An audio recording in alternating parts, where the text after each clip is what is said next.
Hi అందరికీ నమస్కారం.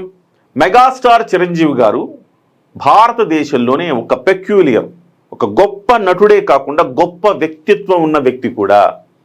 ఇది నేను పలుమార్లు చెప్తూనే ఉన్నా. అయితే నేనేదైతే అభిప్రాయాలు చెప్పానో 18 ఏళ్ల క్రితము ఒక సుప్రసిద్ధ తెలుగు ఫిల్మ్ జర్నలిస్ట్ పసుపులేటి రామారావు గారు అలాంటి అభిప్రాయమే వ్యక్తపరిచిన ఇన్ డీటెయిల్గా, నేను చెప్పిన దానికంటే కూడా ఇన్ డీటెయిల్డ్గా అభిప్రాయాన్ని వ్యక్తం చేసిన ఒక వ్యాసం నాకు సోషల్ మీడియాలో నాకు కంటపడింది. అయితే ఇక్కడ ప్రధానంగా ఇప్పుడు అమితాబ్ బచ్చన్ హిందీలో టాప్ స్టార్ అండి, ఇటువైపు చూస్తే మలయాళంలో మమ్ముట్టి, తమిళ్లో చూస్తే సూపర్ స్టార్ రజనీకాంత్ గారు, తెలుగులో చిరంజీవి గారు. అందరు టాప్ స్టార్లే, అందరూ ఒక రకంగా సూపర్ స్టార్, మెగాస్టార్లే. మరి వీళ్ళందరిలో కూడా చిరంజీవి గారు ఎందుకు భిన్నం అనే అంశాన్ని చాలా ప్రస్ఫుటంగా చెప్పగలిగారు. అలాగే తెలుగు ఇండస్ట్రీకి ఎన్టీఆర్, ఏఎన్ఆర్ తర్వాత చిరంజీవి గారు ఏ రకంగా వచ్చారు, సో చిరంజీవి గారే నెంబర్ 1 ఎలా అయ్యారు అనే అంశాలను కూడా చాలా చక్కగా వివరించారు. ఒక్కసారి ఈ వ్యాసం చదువుతాను. ఒకసారి ఆ వ్యాసంలోకి వెళ్ళాక పసుపులేటి రామారావు గారు చెప్పిన అభిప్రాయాలు 18 ఏళ్ల క్రితం రాసిన వ్యాసం ఇది.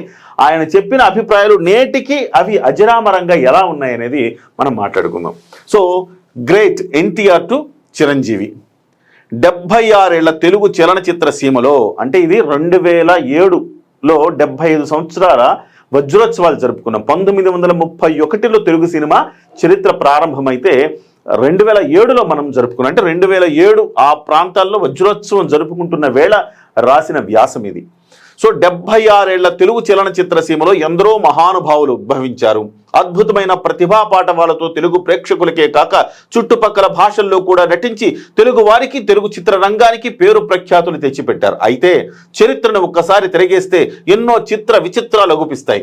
ముందుగా హీరోలను తీసుకుంటే వేమూరి గగ్గయ్య, నాగయ్య, సిహెచ్ నారాయణరావు, జగ్గయ్య, అక్కినేని నాగేశ్వరరావు, నందమూరి తారక రామారావు, కాంతారావు మరియు ఎస్వి రంగారావు వంటి కొందరే మనకు గుర్తుకు నిలుచుకున్నారు. సో అయితే వీరిలో ఎన్టీ రామారావు, నాగేశ్వరరావులు సంపాదించుకున్నంత సుదీర్ఘమైన సుస్థిర స్థానాన్ని మరెవరూ సంపాదించుకోలేకపోయారు. వారిద్దరి తర్వాత ఎస్వి రంగారావు, జానపద హీరోగా కాంతారావు, తాండ్రపాపారాయుడు, భక్త కన్నప్ప వంటి కొన్ని మరపురాని చిత్రాల ద్వారా కృష్ణంరాజు, డాషింగ్ హీరోగా కృష్ణ మిగిలిపోయారు. తరానికి 2 ప్రముఖ హీరోల చొప్పున మనకు చరిత్రలో కనిపిస్తారు. ఎన్టీఆర్, ఏఎన్ఆర్, కృష్ణ, శోభన్ బాబు. ఇలా ఎన్టీఆర్, ఏఎన్ఆర్ల తర్వాత అయితే కృష్ణ, శోభన్ బాబు అలాగే కృష్ణరాజు పోటాపోటీగా నడిచేవారు అనమాట. సో విశేష ప్రాచుర్యాన్ని పొందితే ఆ తర్వాత వచ్చిన వారిలో చిరంజీవి, బాలకృష్ణ, ఆ తర్వాత నాగార్జున, ఆ తర్వాత వెంకటేష్, ఇలా ఎందరో వస్తున్నారు. విచిత్రం ఏమిటంటే ఎన్టీఆర్, ఏఎన్ఆర్లు పోటాపోటీగా ఉన్నారు. ఆ తర్వాత కృష్ణ, శోభన్ బాబు, కృష్ణరాజులు పోటాపోటీగా నిలిచారు.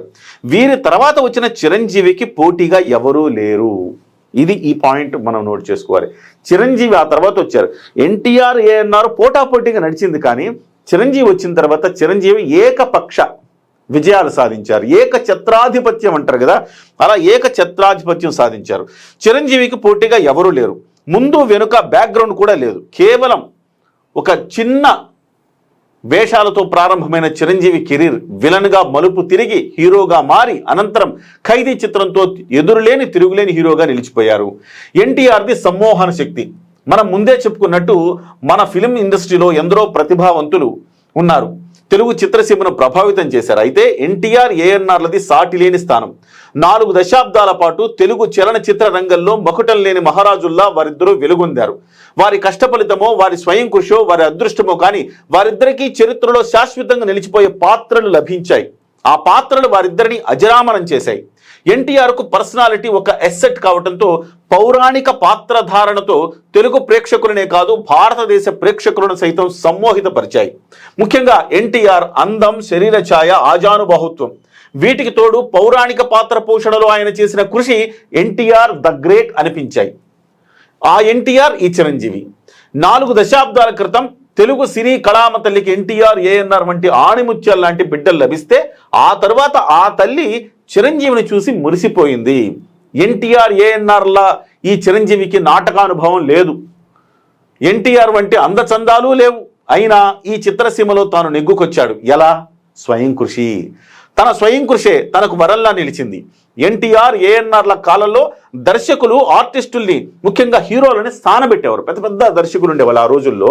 సో ఆ దర్శకులు ఏం చెప్తారు డిక్టేట్ చేసేవాళ్ళు దర్శకులు ఆ రోజుల్లో. సో వీళ్ళందరూ కూడా జీతానికి పనిచేసేవాళ్ళు హీరోలు. అలాంటి రోజులు అనమాట అవి. సో కానీ చిరంజీవి విషయానికి వస్తే తనకు తానే సానబెట్టుకున్నారు. అది చిరంజీవి గొప్పదనం. రామారావు గారు కానీ, నాగేశ్వరరావు గారు కానీ పౌరాణిక పాత్రలకు భక్తి రసాత్మక పాత్రలను పండించడానికి అద్భుతమైన దర్శకులు ఉన్నారు. ఆ దర్శకులు చెప్పిన దానికంటే స్వయంగానూ విశేషమైన కృషి చేసేవారు. కానీ చిరంజీవి కాలం వచ్చేసరికి పౌరాణికాల యుగం ముగిసిపోయింది. అయినా చిరంజీవి తనకు వచ్చిన ప్రతి పాత్రను పండించడానికి అహోరాత్రులు కృషి చేసేవారు.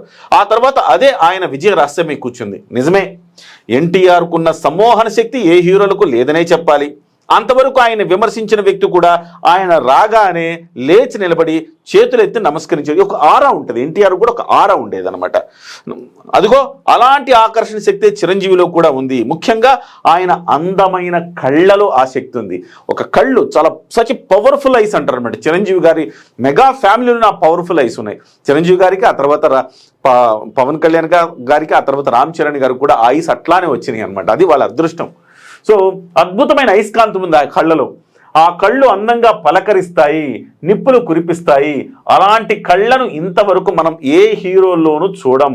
ఎన్టీఆర్కు ఎస్సెట్ అయినట్టుగానే చిరంజీవికి తన పర్సనాలిటీ కూడా కోట్లాది ప్రేక్షకులకు ఆకర్షణగా నిలిచింది. ఇక్కడ చెప్పుకోదగ్గ విశేషం ఏమిటంటే, అంతకుముందు ప్రఖ్యాతి నొందిన ఏ హీరోలోనూ లేని గుణాలను చిరంజీవి పుణికి పుచ్చుకున్నారు. ఇంతకుముందు చాలా పెద్ద పెద్ద స్టార్లు ఉండొచ్చు, కానీ ఏ హీరోలో లేని, ఏ స్టార్లో లేని గుణాలు నేను పుణికిపుచ్చుకున్నారు. అదేంటంటే దాన గుణాలు, సామాజిక సేవా కార్యక్రమాలు. సామూహికంగా రాష్ట్రంలో ఏదైనా ప్రకృతి విపత్తు సంభవించినప్పుడు మన హీరోలు సహాయ సహకారాలు అందించారు. అయితే అలా సహాయపడడం వేరు, పకడ్బందీగా శాశ్వతంగా ఉండేలా సమాజ కార్యక్రమాలను నిర్వహించడం వేరు.